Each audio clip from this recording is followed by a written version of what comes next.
Let your inner space become pure.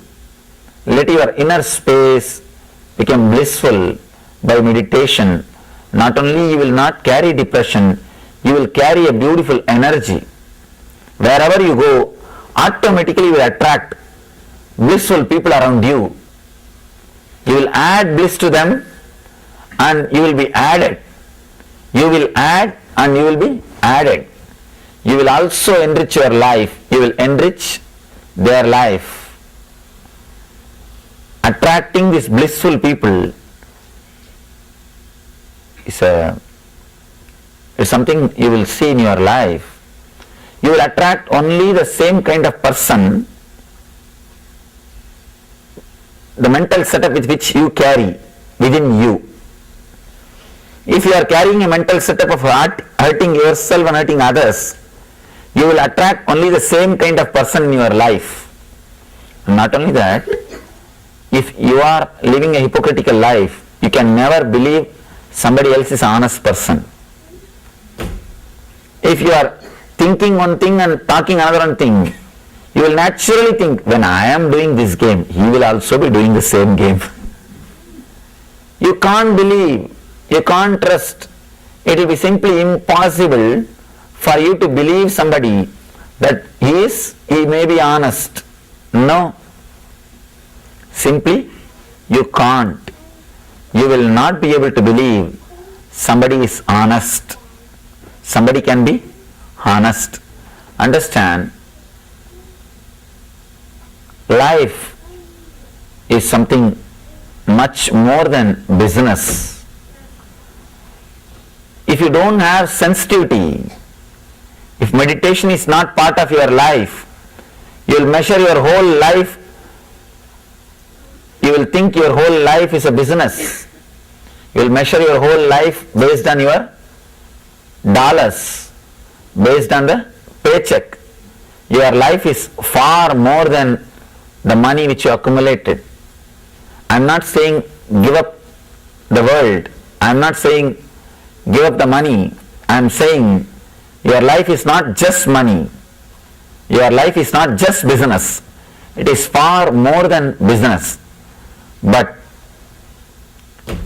if there is no sensitivity in your system, in your being, in your inner space, whatever you do will have only the coat of business. It will be pure business. You will live hypocritical life and you will attract the people who are hypocrites. Person who thinks life is a business can never relax. He can never rest. He can never have vacation.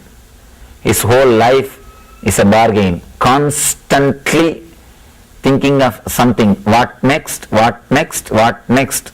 Tatakim, tatakim, tatakim. Then suddenly ending up in depression. People are constantly bothering what next, what next, what next. You will stop only when you are depressed. Actually, depression is an automatic mechanism through which God gives you a little rest. When you are not ready to relax, He just gives you a break. He just gives you a break. He is so compassionate. He gives you a little depression so that you can little rest, or you will have a few moments with yourself. He gives you an opportunity to regain your inner space, to reclaim your inner space. But the problem again, instead of facing the depression and reclaiming our inner space, we start putting medicines, which creates more side effect. And the side effect leads to little more problem, little more problem, little more medicine. The vicious circle starts. The whole life goes in that vicious circle. And we continue to struggle. Especially people who are leading the society. If they are depressed, their depression can cause, it can be reason for a very big dangers. Understand? And you are sitting, you are leading the society. There are so many leaders, social leaders, who are leading in the political field, who are leading in the social fields, or who are leading in the spiritual field. If you are a leader and if you carry depression, you will make dangerous decisions. You will be dangerous person. You will be leading whole society into depression. You will be creating a mental setup to create more and more pain and depression for common people. You will be reproducing the same thing which you are having in your inner space. Next, spiritual level. Of course, in the spiritual level, meditation is the only solution. The collective negativity is growing. Be very clear, whether you believe it or not, accept it or not, understand it or not. It is just because of collective negativity, so much of natural calamity. Collective negativity has got a direct role in natural calamity. There is a beautiful book published, that Messages from Water. One Japan doctor did a research on how thoughts affect the objects of the world. He did a beautiful research. He took water in different tumblers. He kept the water in different rooms. He will go to one room and create positive waves, positive vibrations, positive thoughts by uttering nice words, peace, love, bliss, like these words. He will enter the other room and create negative words, war, anger, violence, and he will create the same mood. And he will go to the other room, chant some verses from Dhammapada. Like this he created different energy, water. After that, he freezes that water and takes photograph through some special machineries. The end of the research, not once or twice, he did the research for 300 times. The end of the research, he has published the book, Messages from Water. Beautiful book. He proves how the thoughts are affecting the water. See, chemically all waters are same. The chemical quality of all waters are same. All tumblers are same. Just because of the thought, how the very quality of the water changed. How the very quality of the water changed.